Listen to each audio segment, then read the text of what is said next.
Trauma किसे कहते हैं? कोई सदमा, कोई आघात, कोई ऐसी घटना, कोई दुर्घटना जो आपके साथ घटी हो या किसी और के साथ घटी हो या फैमिली के साथ हुई हो, जिसका बहुत गहरा असर, बहुत गहरा सदमा आपको लगा हो, ऐसा कुछ। अब बहुत से लोग इसमें ऐसे होते हैं जिनके साथ ऐसा कुछ हुआ होता है या ऐसा कुछ सदमा उन्हें लगा होता है, तो वक्त के साथ साथ वो मतलब वो चीज़ उनकी धुंधली हो जाती है और वो अपनी लाइफ में नॉर्मल रहते हैं, बिल्कुल खुशी खुशी रहते हैं, आराम से सब काम कर रहे हैं, अच्छे से रह रहे हैं, कोई दिक्कत नहीं है।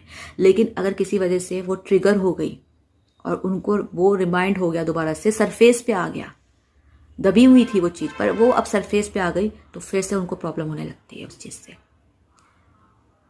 और कुछ लोग ऐसे होते हैं जिनकी तो कभी दबती ही नहीं है, हमेशा सरफेस पे ही रहती है, जिसकी वजह से उनकी लाइफ बहुत डिस्टर्ब भी रहती है, क्योंकि कोई सदमा होता है तो वो आपकी लाइफ को डिस्टर्ब रखता है, कहीं ना कहीं वो डिस्टर्ब रखता है और वो व्यवहार में दिखता भी है।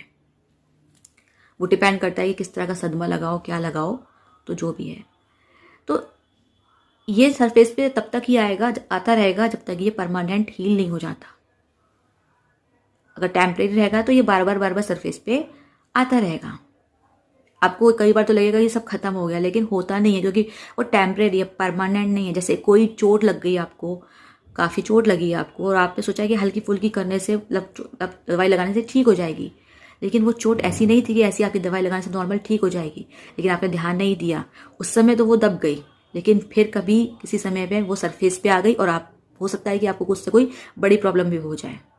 इसलिए कोई भी चीज़ को नज़रअंदाज नहीं करना चाहिए। तो एक ट्रॉमा भी बहुत, जो ट्रॉमा होता है वो भी ऐसे ही होता है, उसको भी हील करना ज़रूरी होता है। इसको हील करने के लिए आप मेडिटेशन कर सकते हो, नेचर के साथ समय बिता सकते हो और किसी खास से बात कर सकते हो या फिर कुछ और कर सकते हो। और अगर आपको लग रहा है कि इससे भी कुछ नहीं हो रहा है और आपकी लाइफ डिस्टर्ब हो रही है, परेशान हो रहे हो, तो फिर डॉक्टर की लोग हेल्प भी लेते हैं ताकि इस चीज़ को ख़त्म कर सके परमानेंट।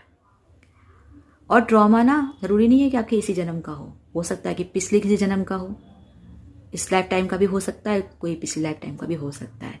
तो जब तक वो हील नहीं हो जाता ना, वो रिपीट होगा, वो रिपीट होता रहेगा। और जब वो हील हो जाएगा परमानेंट, तो फिर वो रिपीट नहीं होगा और उसकी वजह से आपकी कोई लाइफ डिस्टर्ब भी नहीं होगी और आप परेशान भी नहीं होंगे।